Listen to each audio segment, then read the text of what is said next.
Le Kodiak, c'est vrai que c'est un drôle de nom, on peut se demander d'où ça vient.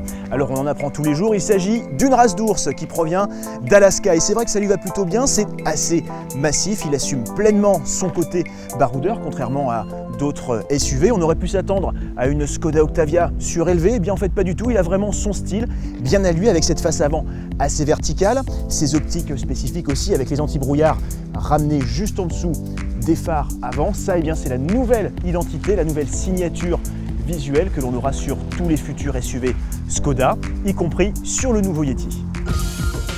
Bon, en termes de mobilier, en termes de style, ça reste très rectiligne, fonctionnel avant tout. On retrouve par exemple des poignées de maintien ici pour l'esprit un peu SUV.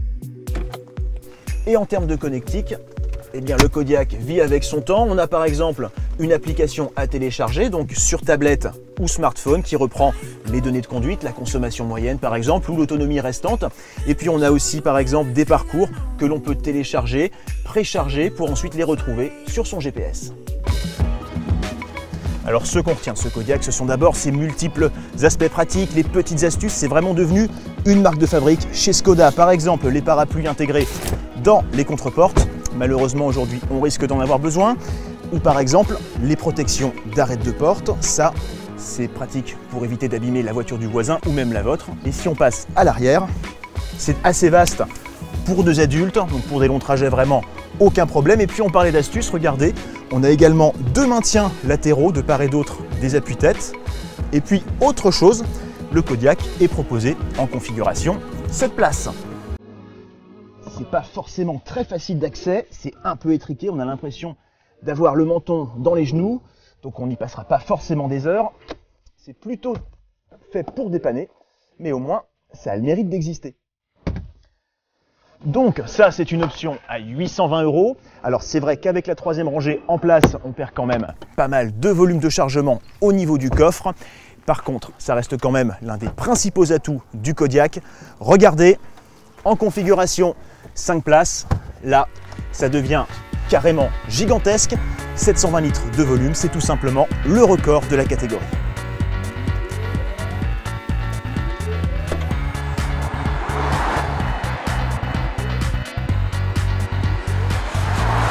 On a un très bon niveau de confort, des prestations routières sans mauvaise surprise. Ça reste assez feutré, très rassurant, très prévenant. Bon, pas très dynamique bien sûr. Il fait quand même un peu plus d'une tonne 7 sur notre modèle en 4 roues motrices avec le 2 litres 190 chevaux. Et d'ailleurs, eh bien, si on veut avoir des performances suffisamment énergiques, c'est cette version qu'il faudra choisir. On peut simplement regretter qu'il soit un petit peu trop sonore. Pour éviter ça, eh bien, il faudra choisir le 1,4 litre turbo essence, 150 chevaux, qui sera un peu plus agréable certes, mais un petit peu plus faiblard en relance, surtout si on a envie d'avoir 4 roues motrices.